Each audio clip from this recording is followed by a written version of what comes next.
ఓం యథాగ్నేర్దాహికా శక్తి రామకృష్ణే స్థితా here సర్వవిద్యాస్వరూపాంతాం శారదాం ప్రణమామ్యహం.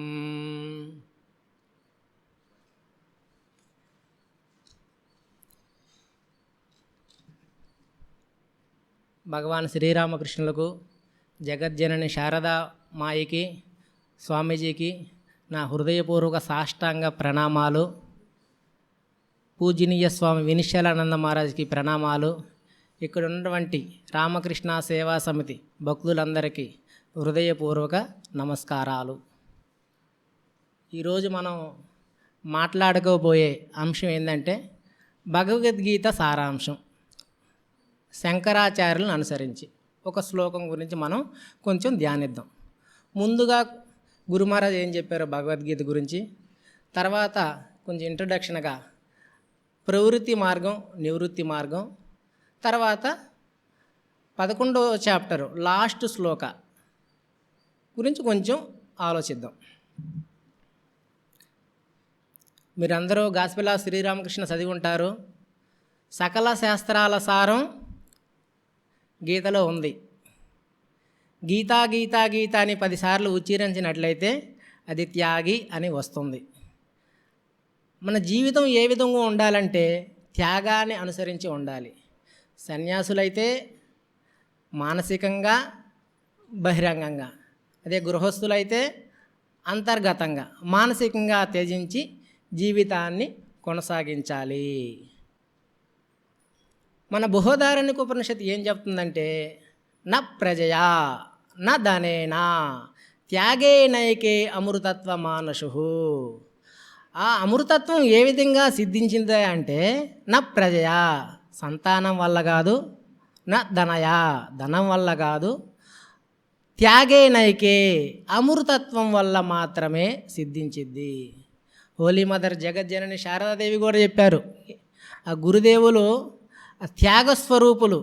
ఆయన దగ్గర ఏముంది మిగిలింది, ఆ ఎముకలు ఇతరుల దగ్గర నుంచి పాపాలు మాత్రమే అని ఆమె చెప్పారనమాట. ఇది ఫస్ట్ విషయం. భగవద్గీత ప్రతి ఒక్క చాప్టరు ఇది శ్రీమద్ భగవద్గీతాసు ఉపనిషత్సు. ఉపనిషత్సు ఎందుకు అని అంటామంటే ఉపనిషత్తుల సారం కనుక. ఉపనిషత్తుల సారం భగవద్గీత, కండెన్స్డ్ వేదాంత అనమాట భగవద్గీత అనేది.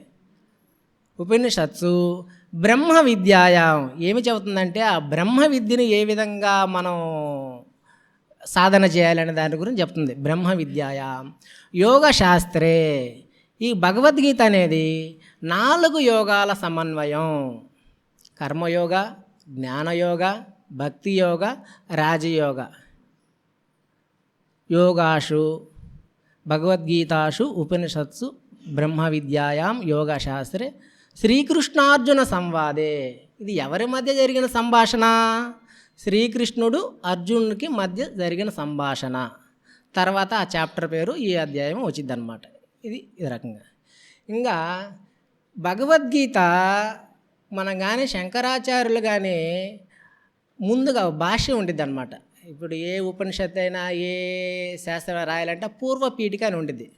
ఆ పూర్వపీఠికలో ఆయన 2 విషయాలు చెప్పారనమాట. 2 మార్గాలను చెప్పారు మన హిందూ సాంప్రదాయంలో. ఆ 2 మార్గాలు ఏమిటయ్యానంటే ప్రవృత్తి మార్గం, నివృత్తి మార్గం. ఏంటి ఆ మార్గాలు చెప్పండి? నివృత్తి మార్గం. నివృత్తి మార్గం అనేది జ్ఞాన వైరాగ్య లక్షణం. ప్రవృత్తి మార్గం అనేది కర్మనిష్ట మార్గం అన్నమాట. ఈ నివృత్తి మార్గం ఎవరు తీసుకుంటారంటే సన్యాసులు.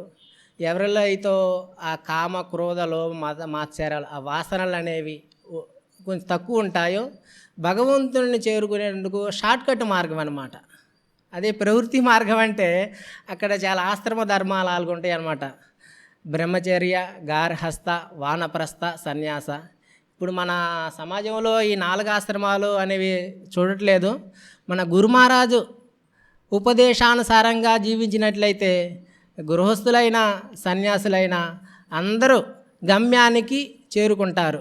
మనం కానీ అది రామకృష్ణ కథామృతం కానీ చదివినట్లయితే అందరూ గమ్యాన్ని చేరుకోవాలని పదే పదే చెప్తుంటారనమాట. కానీ విషయం ఏంటంటే మనం ఎంత నిష్ఠగా సాధన చేస్తున్నాం అనేదే ఇంపార్టెంట్ అనమాట. ఇంకా ఈ నివృత్తి మార్గం అనేది అంటే సన్యాసులు ఇక్కడ రెండు స్టెప్పులు మాత్రమే, బ్రహ్మచర్య తర్వాత సన్యాస.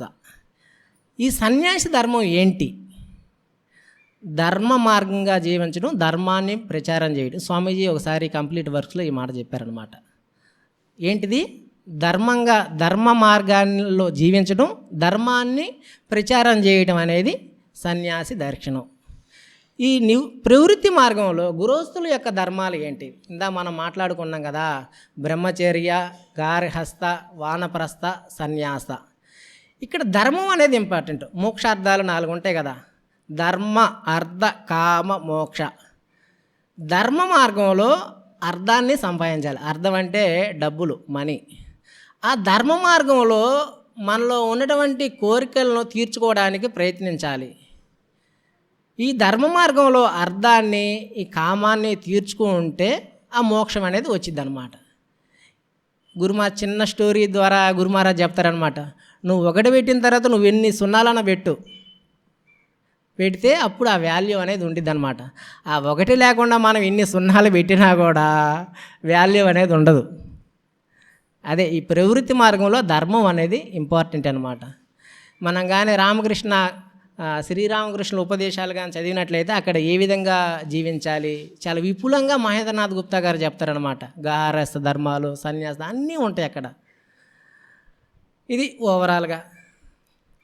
తర్వాత స్వామి వివేకానంద ప్రకారం భగవద్గీత సారాంశం ఏమిటయ్యా అంటే thoughts on Gita, complete works I think volume 2 చదివినట్లయితే 2nd చాప్టర్ శ్లోక నెంబర్ 3 or 5, క్లైబ్యం మస్మగమః పార్థ నైతత్వయుపపద్యతే క్షుద్రం హృదయ దౌర్బల్యం త్యక్తోతిష్ట పరంతప అని నేను జనరల్గా కోట్ చేశాను. దీని గురించి మనం ఇప్పుడు మాట్లాడడం. మన శంకరాచార్యులు అనుసరించి 11వ చాప్టరు లాస్ట్ శ్లోక అన్నమాట. నేను ఒకసారి చదువుతాను, మీరు కూడా అందరూ చాంటింగ్ చేయండి. చాంటింగ్ చేస్తే కొంచెం ఫీల్ కాగలుగుతారు అనమాట అట్లీస్ట్.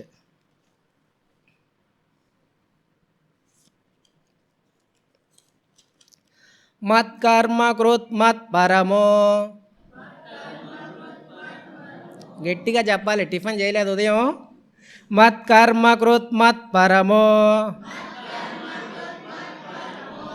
మద్భక్త సంగవర్జితః నిర్వైర సర్వభూతేషు యస్య మామేతి పాండవ మత్కర్మ కృత్ మత్ పరమో మద్భక్త సంగవర్జితః నిర్వైర సర్వభూతేషు యస్య మామేతి పాండవ. ఈ శ్లోకం కానీ మనం కానీ కొంచెం కానీ ఆలోచించినట్లయితే ఇది 4 యోగాల సమన్వయం. కర్మ, జ్ఞాన, భక్తి, 4 యోగాలు ఉంటాయి.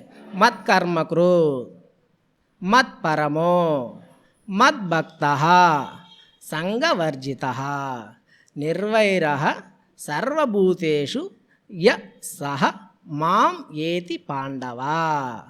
ఫస్ట్ మనం మత్పరమో, ఎవరైతే నన్నే పరమగతిగా ఎంచువాడో.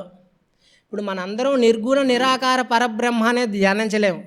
అందుకనే భగవానుడు సగుణ సహకారంగా వస్తారనమాట. ఇప్పుడు ఈ కలియుగంలో రామకృష్ణుల రూపంలో. భక్తి యోగం 4 లేదా 5 శ్లోకం అనుకుంటా. క్లేశోధిక తరస్తేషాం అవ్యక్తాసక్త చేతసాం అవ్యక్తా హి గతిర్దుఃఖం దేహవర్భిరవాప్యతే. ఎవరికైతే ఈ దేహం మీద ఆసక్తి ఎక్కువగా ఉంటుందో ఆ అవ్యక్తోపాసన, ఆ నిర్గుణ నిరాకార ఉపాసన అనేది చాలా కష్టం. అది మత్పరమో. ఇంకా జగజ్జనని శారదాదేవి అంటారన్నమాట, భగవాన్ శ్రీరామకృష్ణులు కపాల మోచికలని. అంటే మన ప్రారబ్ధం మొత్తాన్ని తెంచివేసి ముక్తిని ప్రసాదించేటువంటి వ్యక్తి అన్నమాట. అటువంటి వ్యక్తినే మనం మత్పరము అంటే పరమ గతి, మన గతి ఎవరు? ఆయన భగవాన్ శ్రీరామకృష్ణులు. ఇక్కడ మనం ఈ రకంగా కొంచెం ఆలోచించాలన్నమాట. తర్వాత సంఘవర్జిత. సంఘవర్జిత అంటే ఇది జ్ఞానయోగం సంబంధించిందనమాట. అంటే విషయ సుఖాల పట్ల ఆసక్తిని త్యజించాలి. ఈ శంకరాచార్యులు ఏమి చెప్తారంటే ధన పుత్ర బంధువుల పట్ల మమతాసక్తిని త్యజించాలి అని. అది కాకుండా సంఘవర్జిత అంటే ఈ పంచేంద్రియ విషయ జ్ఞానాలని మనం ఎంత మటుకి త్యజించి జీవించగలిగితే అంత మంచిదన్నమాట. ఈ సంఘవర్జిత ఈ మద్భక్త రెండు కొంచెం కనెక్షన్ ఉంటుంది. విషయాసక్తి మనసు చెమ్మగిలిన అగ్గిపూల వంటిదని గురు మహారాజ్ ఎగ్జాంపుల్ ఇస్తారన్నమాట. మనలో ఎంత మటుకైతే విషయాసక్తి తక్కువగా ఉంటుందో అంత ఆత్మానుభూతి మనం అనుభవించగలుగుతాం అన్నమాట. ఎంత తగ్గితే అంత ఎక్కువ, అంతే. ఎంత సాధన చేస్తే అంత తక్కువ. ఒకసారి మన యతీశ్వరానంద మహారాజుని ఒక డచ్చి ఉమ్మెని అడిగిద్ది అనమాట. స్వామీజీ మేము ఎంత జపం చేయాలని అడుగుతారనమాట. స్వామీజీ ఏం చెప్తారంటే మరలా స్వామీజీ ప్రశ్నిస్తారు, నీకు ఎంత మటుకి నీకు ఈ దేహ ఆసక్తి ఉందని అంటారనమాట. నాకు ఎప్పుడూ ఉంది స్వామీజీ అని. అయితే నువ్వు ఎప్పుడూ జపం చేయాలమ్మా నేను చెప్తారనమాట. అట్లనమాట. సంఘవర్జిత. Swamiji Vivekananda 9th volume thoughts on Gita. The more you get pleasure in the self, the more spiritual you are. Pleasure in the self means ఆత్మానంద, లేకపోతే భగవాన్ శ్రీరామకృష్ణులతోటి ఎప్పుడు కొద్దో గొప్పల అనుసంధానం. ఈ రకంగా కానీ చేయగలిగితే ఆ విషయ సుఖాల పట్ల అనురక్తి అనేది తగ్గిద్ది, కొద్దో గొప్పల మనసు పవిత్రత అనేది చెందిద్ది అనమాట. తర్వాత మద్భక్త అంటే నన్ను భజించువాడు. ఎవరైతే నన్ను భజిస్తారో వాళ్ళనమాట మద్భక్త. గురు మహారాజు మనం కానీ గాస్పెల్ ఆఫ్ శ్రీరామకృష్ణ చదివినట్లయితే 4వ చాప్టర్ గృహస్థులకు ఉపదేశం అనేటువంటి చాప్టర్లో చెప్తారన్నమాట. భక్తుడు ఎవరు? ఎవరి మనసు, శరీరం, మనసు, అంతరాత్మ నా యందు ఉంటుందో అతడు మాత్రమే భక్తుడు. అతడు మాత్రమే అంటే మనం ఆలోచించవచ్చు, మనం ఎంత గురు మహారాజుని స్మరిస్తున్నామో మనకు తెలిసిద్దనమాట. ఇంక భగవద్గీతలో అనన్యశ్చేత సతతం యోమాం స్మరతి నిత్యసహ, ఆ నిత్యసహ యోమాం స్మరతి నిత్యసహ తస్య సులభ పార్థ నిత్యయుక్తస్య యోగినః. ఎవరైతే ఏకాగ్ర చిత్తంతో నన్ను స్మరిస్తూ ఉంటారో అతనికి నేను చాలా సులభంగా దొరుకుతాను అని అర్థం అన్నమాట. అనన్యాశ్చింతయంతో మాం యో జనాః పర్యుపాసతే తేషాం నిత్యాభియుక్తానాం యోగక్షేమోహమ్యహం. ఇక్కడ ఎవరైతే నన్ను అనన్య చింతతోటి ఉపాసిస్తారో, ధ్యానిస్తారో అతని యోగక్షేమం నేను వహిస్తానని భగవంతుడు ప్రామిస్ చేస్తారన్నమాట, వాగ్దానం చేస్తారనమాట. మనం ఫిజికల్గా ఎట్లా చేసినా కూడా కొద్ది గొప్పలు కానీ స్మరించగలిగితే ఆ ఇదనేది ఉండనే ఉంటుంది అనమాట. క్షిప్రిం భవతి ధర్మాత్మ శాశ్వత్శాంతం నిగచ్చతి కౌంతేయ ప్రతిజానాహి నమే భక్త ప్రణశ్యతి. నా భక్తుడు ఎప్పుడు వినశ్యతి అనేది పొందడు. మన జీవితంలో అప్పుడప్పుడు కొంచెం కష్ట సుఖాలు వస్తుంటాయి అన్నమాట. కష్ట సుఖాలు వచ్చినప్పుడు ఆ ధైర్యాన్ని కోల్పోతాం. అసలు ఉన్నడా గురు మహారాజు అనే ఒక సందేహాలు వస్తుంటాయి అన్నమాట.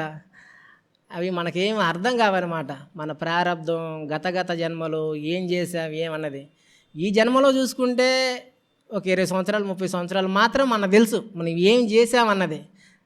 కానీ గత జన్మల్లో అది గురు మహారాజు మాత్రమే తెలుసు.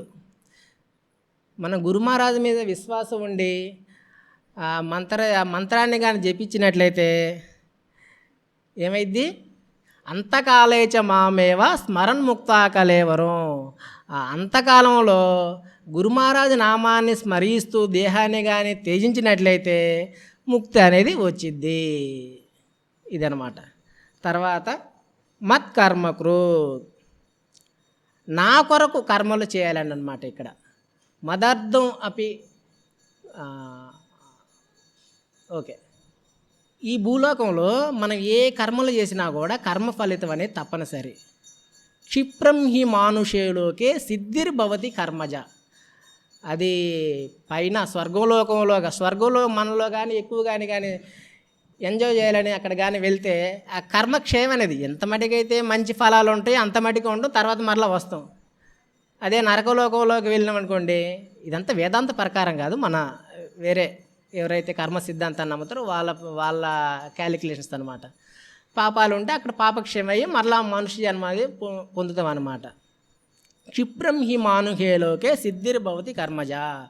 మనం చేసే ఎటువంటి కర్మలు చేస్తున్నామనే చాలా ఇంపార్టెంట్ ఈ జీవితంలో.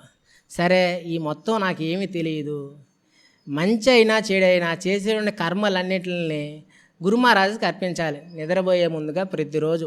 ఏతత్ కర్మఫలం శ్రీరామకృష్ణార్పణమస్తు. ఈ మంచి చెడు అనేది నాకేమీ తెలియదు గురుమహారాజ్, అంతా మీరే నన్ను ఉద్ధరించాలి అని ప్రార్థనాపూర్వకంగా కానీ మనం కానీ చేసి అన్నీ కానీ సమర్పించినట్లయితే మనస్సు అనేది పరిశుద్ధమైద్ది. కాయేన మనసా బుద్ధ్యా కేవల ఇంద్రియైరపి యోగిన కర్మ కుర్వంతి సంగం త్యక్వాత్మ శుద్ధయే. యోగి ఎవరు? ఈ నిష్కామ కర్మయోగులు వాళ్ళ ఇంద్రియాలు మనసుని బుద్ధిని ఉపయోగించి ఆ మనసును పవిత్రించడానికి చేస్తారనమాట. ఈ రకంగా కర్మ ద్వారా మనసు పరిశుద్ధం. ఈ భక్తి యోగం ద్వారా భగవంతుని నామ స్మరాన్ని జపించడం ద్వారా కొద్దో గొప్పల ఇంద్రియ విషయాలకి కొంచెం నిగ్రహించుకొని కొంచెం దూరంగా ఉండడం వల్ల మనం భగవంతుణ్ణి పొందగలుగుతాము. తర్వాత ఇంకొక విషయం చెప్పారు, నిర్వైర సర్వభూతేషు. సర్వభూతాల పట్ల ఎటువంటి వైరభావం లేకుండా, అంటే మన ఫ్రెండ్స్ వాళ్ళు స్నేహితులు వాళ్ళందరితో మంచిగా ఉంటాం. ఎవరైతే మనల్ని ద్వేషిస్తారో వాళ్ళని మనం అటువంటి స్నేహభావం ఉండదన్నమాట. ఇది చాలా హైలీ అద్వైతం అనమాట. వాళ్ళల్లో కూడా నువ్వు భగవంతుని చూడాలి, వాళ్ళల్లో కూడా నువ్వు ప్రేమించాలి. ఈ రకంగా కానీ చేసినట్లయితే ఎవరైతే చేస్తారో యహ సహ అతడు నన్ను పొందుతాడు, మాం ఏతి పాండవా. అది ఇంకా రామకృష్ణ మఠన్ మిషన్ ఆదర్శం ప్రకారం శివజ్ఞానే జీవసేవ. శివజ్ఞానే ఇటువంటి జ్ఞానంతో శివజ్ఞానే జీవసేవ చేయాలి. ఆ శివజ్ఞానం ఉండాలంటే ఉదయం సాయంత్రం అనేది ఉపాసన అనేది చాలా తప్పనిసరి. ముందర మనలో భగవంతుని చూస్తూ ప్రయత్నించినట్లయితే ఆ భగవంతుడు బయట కూడా ఉన్నాడు అటువంటి భావంతో చేసినట్లయితే మనం ఈ జీవితంలో చాలా చాలా ప్రశాంతత ఆనందాన్ని పొందగలుగుతాం. మనందరి మీద భగవాన్ శ్రీరామకృష్ణ జగజ్జనని శారదాదేవి స్వామీజీ ఆశీస్సులు ఉండాలని, ఈ ఆధ్యాత్మిక జీవితంలో అందరూ ఎదగాలని ప్రార్థిస్తూ ఇంతటితోటి ఈ ఉపన్యాసాన్ని ముగిస్తున్నాను. ఓం శాంతి శాంతి శాంతి. హరి ఓం తత్సత్. శ్రీరామకృష్ణార్పణమస్తు. మొత్తం మీద ఏమర్థమైంది చెప్పండి? ఎసెన్స్ ఎవరన్నా ఒక్కరు చెప్పండి.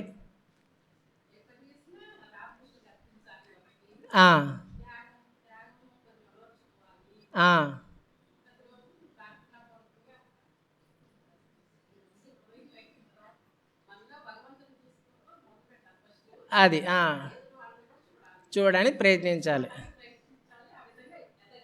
అబ్బా మంచి, చాలా మంచిది.